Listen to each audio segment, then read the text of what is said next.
अस्सलाम वालेकुम। Welcome back to another new video. मेरा नाम है बास और आज हम जिस वीडियो के ऊपर रिएक्शन करने वाले हैं वो है कुंभ का मेला, जो कि काफ़ी साल बाद आया है 2025 के अंदर। इसकी एक स्टोरी है, अनटोल्ड स्टोरी ऑफ कुंभ, ये टाइटल है इसका।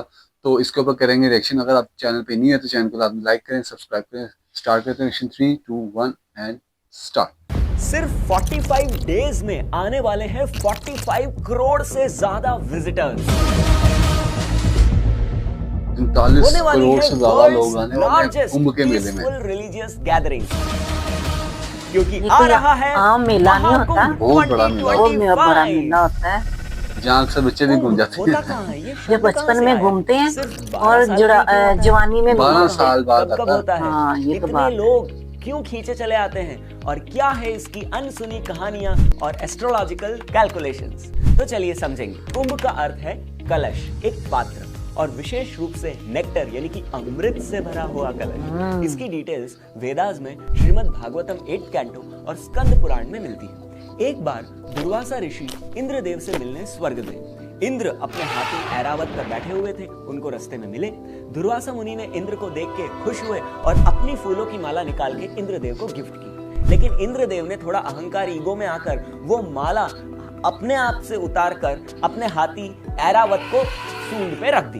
अब किसको पता था इंद्र की ये छोटी सी गलती उसको बहुत भारी पड़ने वाली थी। जरूर नहीं आ हाथी रहा ठहरा ना। जानवर, उसको समझ नहीं आया ये हुआ क्या। उसने माला अपनी सूंड से जमीन पे फेंक दी और अपने पैरों से कुचल दी। ये देखकर हाथी दुर्वासा नहीं बता मुनि को बहुत कि गुस्सा बेसारा की माँ आया। ने। उन्होंने इंद्र को श्राप दिया कि तुझे बहुत अहंकार हो गया है, तेरी सारी संपत्ति, ऐश्वर्य, शक्ति, ये साम्राज्य तुझसे छिन जाएगा। श्राप का असर हुआ, असुरों ने देवताओं पे हमला किया और स्वर्ग पे कैप्चर कर लिया। अपनी कंडीशन खराब होते देख सारे देवतागण दौड़े दौड़े ब्रह्मा जी के पास गए। ब्रह्मा जी को समझ नहीं आया क्या करें। फाइनली वे भगवान विष्णु के पास गए क्षीर सागर में।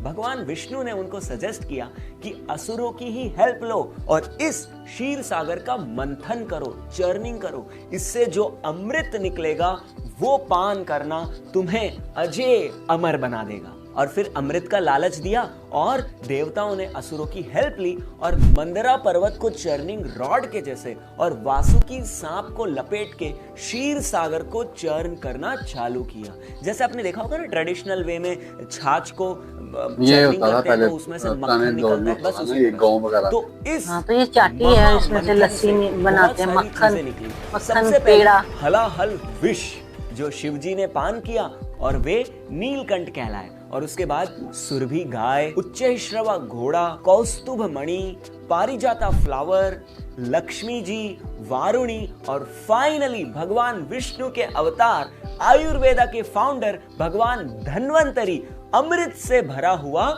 कुंभ यानी कि कलश अच्छा, इसलिए कहते हैं इसे कुंभ अब मेला। असुरों ने जैसे ही यह अमृत का कुंभ देखा वो छीन के भाग गए। लेकिन भगवान विष्णु ने इस होल क्रिएशन की मोस्ट ब्यूटीफुल वुमन मोहिनी का रूप धारण किया और चतुराई से अमृत देवताओं को पिला दिया। इस सब चक्कर में देवताओं और दानवों के बीच 12 दिनों का भयंकर युद्ध हुआ। ये 12 वर्ड याद रखिएगा। और इस युद्ध में इंद्र का पुत्र जयंत मेरे कुंभ को ख्याल लेकर से भाग 12 साल बाद। लेकिन हाँ। लड़ाई चल रही थी तो इन 12 दिनों में बीच बीच में उसको ये कुंभ अपने हाथ से धरती पर 4 अलग अलग जगहों पर रखना पड़ा या छुपाना पड़ा कह लीजिए। तो उसने इन 4 जगहों पर इस कुंभ को रखा।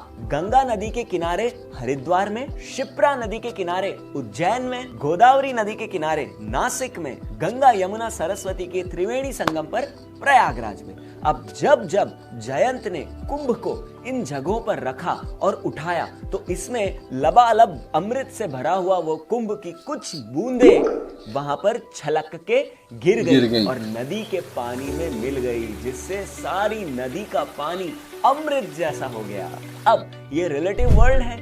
देवताओं का एक दिन धरती के 1 साल के बराबर होता है। तो उनके 12 दिन का युद्ध यानी कि हमारी पृथ्वी पर 12 साल। और इसीलिए हर 12 साल में एक बार वो स्पेशल तिथि आती है एस्ट्रोलॉजिकल कैलकुलेशंस के हिसाब से, जब इन जगहों अलग अलग जगहों पर जहां कुंभ रखा गया था वहां पर माना जाता है कि उस तिथि में उस समय के लिए अमृत रूपी शक्तियां चारों स्थलों पर पवित्र नदियों के जल में प्रकट होती है और इसीलिए करोड़ों लोग जन्म मृत्यु से मुक्त होने के लिए अपने पापों का प्रायश्चित करने के लिए उस जल को पीने और उन नदियों में डुबकी लगाने के लिए आते हैं। अब स्पेशली प्रयाग का मतलब है यज्ञ, बलिदान और तपस्या का स्थान। यहाँ पे 3 नदियां मिलती हैं, सफेद धारा वाली गंगा, नीली काली धारा वाली यमुना और अदृश्य भूमिगत प्रवाह करते हुए मां सरस्वती। और तीनों नदियां जब मिलती है तो उसे कहा जाता है